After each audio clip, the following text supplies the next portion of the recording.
माननीय ठेंगड़ी जी कहा करते थे कि संघ की यात्रा जो है ये बीज से वृक्ष की यात्रा है। एक बीज को देखने के बाद जैसे समझ में नहीं आता कि ये कौन सा वृक्ष होगा और ये कितना बड़ा बनेगा, उसमें कितने फल फूल आएंगे, उसकी छाया में क्या क्या और होगा, कितने लोग उस पर आकर आश्रय लेंगे, ये कल्पना नहीं आती। लेकिन ये बीज में निहित होता है। वो जो बीज होता है उसमें ही मैनिफेस्टेड है कि इसको कल क्या बनना है। और संघ इसलिए कभी कभी लोगों को लगता है संघ बदल रहा है, संघ में नया कुछ आ रहा है। ये नया कुछ आना ये संघ के बीज में ही निहित था। और इसको वो कहा करते थे कि ये संघ का एक क्रमिक विकास है, प्रोग्रेसिव अनफोल्डमेंट ऑफ आरएसएस, ऐसा करके वो कहा करते थे। संघ समझना बहुत कठिन है, ये सब मानते हैं। संघ में आने वाले लोग यानी हम जैसे लोगों को भी लगता है अच्छा अब समझ में आया, ऐसा कभी कभी लगता है। क्योंकि जैसे जैसे हमारी भी समझ बढ़ती है, अनुभव बढ़ता है, वैसे बहुत सारी बातें और स्पष्ट होती हैं। बाहर वाले लोगों के लिए तो वास्तव में ये बहुत कठिन है। कभी कभी लोगों को लगता है कि हमारी स्ट्रेटजी है। प्रचार प्रमुख बनने के बाद मुझे थोड़ा पत्रकारों से, संपादकों से बहुत मिलने का मौका मिलता है। संघ की विनम्रता को देखकर, संघ की थोड़ी प्रसिद्धि परांगमुखता को देखकर बार बार एक आग्रह होता है बाइट। अब संघ बाइट क्यों नहीं देता? कोई लेख लिखना, आप एक कोटेशन दे दीजिए, आपको कोट कर सकते हैं क्या? तो समझाना बड़ा मुश्किल होता है कि ये कोट क्यों नहीं कर सकते। अब ये उसको लगता है कि ये संघ कुछ स्ट्रेटेजिक है, ये बहुत। अब वास्तव में क्या है कि संघ के कैरेक्टर और टेक्सचर, हमारा चरित्र और हमारा जो तंतु है, इसको समझना ये इतना आसान नहीं है। जिसको राम माधव जी ने कहा कि संघ वैचारिक आंदोलन नहीं है। संघ इतने वर्ष बाद भी जो हमने पहले सरसंघ चालक ने संघ की स्थापना के समय संघ की विशेषता बताई, मुझे लगता है कि हमारी सबसे बड़ी विशेषता हमारे लक्ष्य में है, जिसमें हमने कहा कि हम संगठित हिंदू समाज का निर्माण करने चले। हिंदू समाज का संगठन, यही हमारा सबसे बड़ा लक्ष्य। और ये संगठन ये तभी होगा जब संघ संस्था नहीं बनेगा।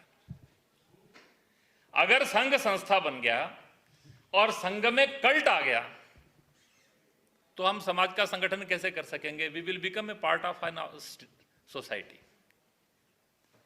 ये जो संघ का जो सबसे बड़ा बैलेंस है, इस 85-90 वर्षों में बार बार संघ को बहुत बार स्वयंसेवकों के कर्तृत्व के कारण से जब श्रेय लेने का मौका आया तो संघ चुपके से सरक गया।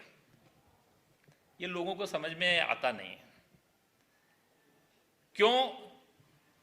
हमारा ये कन्विक्शन है, हमारा एक कमिटमेंट है कि हम संस्था नहीं बनेंगे, हमें व्यक्ति को बड़ा नहीं करना। और ये हमको जो है ये लगातार ये 5 पूजनीय सरसंघ चालक के नेतृत्व में इस सारे कालखंड के अंदर अनेक बार ऐसे अवसर आए जिन अवसरों पे लोग कह सकते थे, हम भी क्लेम कर सकते थे, लोग हमको करने के लिए भी तैयार थे। लोकतंत्र की रक्षा का अद्भुत आंदोलन हुआ। उस आपातकाल के अंदर स्वयंसेवकों ने एक बहुत बड़ी भूमिका अदा की। उसके बाद राजनीतिक परिवर्तन आया, जिस कालखंड में बहुत बड़ी मात्रा में राजनीतिक नेतृत्व को लगता नहीं था कि हम चुनाव जीत पाएंगे, लड़ भी पाएंगे। उस कालखंड में स्वयंसेवकों ने समाज के अंदर के उस भाव को समझकर, सबको जोड़कर उस परिवर्तन का आधार बने। और सब कुछ होने के बाद बाला साहब से जब पूछा गया, 2 बातें पूछी गई कि ये सारे आपातकाल में इतना अत्याचार हुआ, ये सब हुआ, आपका क्या कहना है? तो उन्होंने एक ही बात कहा, फॉरगेट एंड फॉरगिव। भूल और माफ करो, खत्म करिए सारे, जो हो गया सो हो गया। और संघ क्या करेगा? तो संघ शाखा लगाएगा।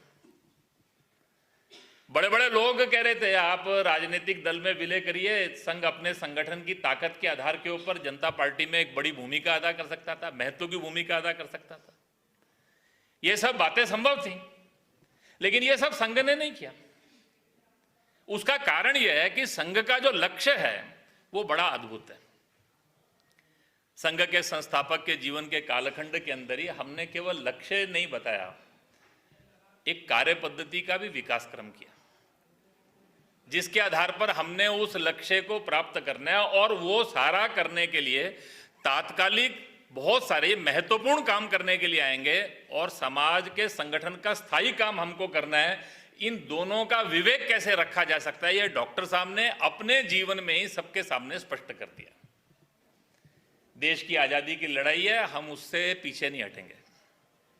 कांग्रेस ने स्वाधीनता संघर्ष में 1931 के अंदर और कानून तोड़ो का, सत्याग्रह का, नमक का, उसका आंदोलन का आह्वान किया। सरसंघ चालक जी ने अपना दायित्व छोड़कर और संघ के जितने कार्यकर्ता थे उनको कहा जो जो इसमें भाग लेना चाहता है वो सब स्वतंत्र है, संघ चलते रहने का, समाज संगठन का काम भी चलेगा, देश की आजादी की लड़ाई में भी भूमिका अदा की जाएगी। निजाम के अत्याचारों के खिलाफ संघर्ष करना है तो वो भी चलेगा और संघ का काम भी चलेगा। समाज के कार्य के लिए, देश की आवश्यकता के लिए जो भी कुछ महत्वपूर्ण है उससे संघ पीछे नहीं हटेगा। वो चीज बाद में भी दिखाई दी। वो देश का आजादी का प्रसंग आया, विभाजन का प्रसंग आया, विभाजन के बाद विस्थापित लोगों के पुनर्वास का प्रश्न आया, देश की आजादी के पश्चात देश के अंदर युद्ध के कालखंड आए, देश में कोई आपदा आई, लोकतंत्र की रक्षा का प्रसंग आया। देश में कभी भी कोई समय आया, अगर उस समय की तात्कालिक आवश्यकता है उसमें संघ कभी पीछे हटा नहीं, लेकिन ये ध्यान रखते हुए कि ये हिंदू समाज का संगठन ये सर्वाधिक महत्व का काम है। ये हिंदू संगठन, इसकी एक कल्पना भी अद्भुत है। भारत और हिंदू ये सिनोनिमस है। जहां भारत है वहीं हिंदू है। अगर भारत नहीं रहेगा तो हिंदू भी नहीं रहेगा। पाकिस्तान, बांग्लादेश, अफगानिस्तान, वो भारत नहीं रहा तो हिंदू भी नहीं रहा।